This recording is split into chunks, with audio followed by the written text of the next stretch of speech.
বাজার ব্রেক ধরন লাগবো না। একদিন গেলে দেখি ট্রাফিক নাই, সব জায়গায় গেলাম করে এদিকে সারা রাস্তা ঘুরে এলাম। সকালে 6টা বাজে বাইরে মামা প্যাসেঞ্জার নাই, ঢাকা শহর তো ফাঁকা, সব তাই আসলে কোনো নির্বাচনে যে এত ফাঁকা হবে এটা আমাদের অকল্পনীয়। ঢাকা শহর এরকম ফাঁকা আমরা কখনো ভাবতেও পারিনি বা এরকম হবে। আসলে এরকম ঢাকা শহর থাকছো মানুষের চলাফেরার জন্য বা জীবনযাপনের জন্য অনেক গুণ ভালো হতো আর কি। ঢাকা শহর যানজট মুক্ত হলে মানুষ এটা চায় যানজট মুক্ত। আর আজকে যে এরকম পরিবেশ, এরকম পরিবেশে মানুষ চায়, এরকম আসলে করা দরকার। খারাপ লাগতেছে, এতদিন লোকজন অনেক যানজট ছিল, এখন ফাঁকা ভাড়া পাচ্ছি না। প্রায় 40-50 মিনিট ধরে আমি ঘুরতেছি, এটা যাত্রী পাচ্ছি না। কোনো আল্লাহর মতো কোনো সমস্যা নেই।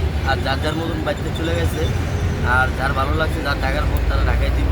হ্যাঁ, যেরকম যানজট নাই, কারণ দেখা গেছে সবাই যা ঠিক আছে, তো যার ভালো লাগতেছে তারা ঢাকায় রয়ে গেছে।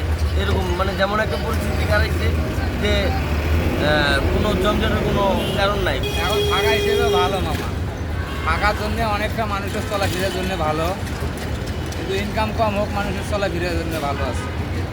ঢাকা পুরো ফাঁকা, মানুষজন নাইকা। প্রতিটা জায়গাতে যাচ্ছেন, প্রথম জ্যাম করছেন কিনা বা কেমন মানুষ দেখছেন, ইনকাম করছে কিনা? মানুষজন নাই, সব চলে গেছে দেশের বাড়ি। যে সরকারি ছুটি হয়েছে 4 দিন, তাতে কোনো মানুষজন নাই। জায়গায় তো যাইতে দিচ্ছে না পুলিশেরা, বিভিন্ন জায়গায় মনে করেন ওরা ধরতেছে, ওরা টাকা নিচ্ছে, ওরা বিভিন্ন রকম সমস্যা করতেছে। ওরা মনে করেন টাকা ছাড়া তো কিছু চিনে না, ওরা টাকা হইলেই সব হয়ে যায়। ভাড়া কেমন পাচ্ছে? ভাড়া তেমন একটা মনে করেন হচ্ছে না, মনে করেন নির্বাচনের গেছে ভাড়া কম। আপনারা জানেন আগামীকাল রাত পহলে ত্রয়োদশ জাতীয় সংসদ নির্বাচন অনুষ্ঠিত হতে যাচ্ছে।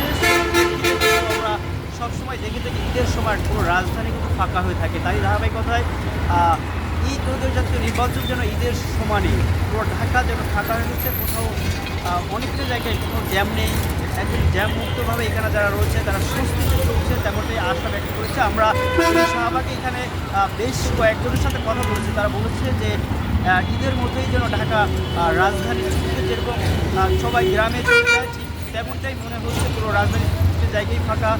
যারা রিক্সা চালাচ্ছেন তারা বলছেন যে যাত্রী পাওয়া যাচ্ছে না, সকাল থেকে তারা ঘুরছেন। তেমনটাই যেরকম কি তারা ভাড়া নিয়মিত ভাড়ায় রিক্সা চালাতেন, তেমনটি তারা ভাড়া পাচ্ছেন না, তেমনটি কিন্তু আমরা জেনেছি। আমরা এখানে জনসাধারণের সাথে কথা বলছি, তারা বলছেন যে রাজধানীর যে ফাঁকা, এটি তাদের কাছে অনেক ভালো লাগছে। এরকম ফাঁকা থাকলে ঢাকা রাজধানীর পরিবেশ অনেক ভালো থাকবে, তেমনটাই তারা বলেছেন।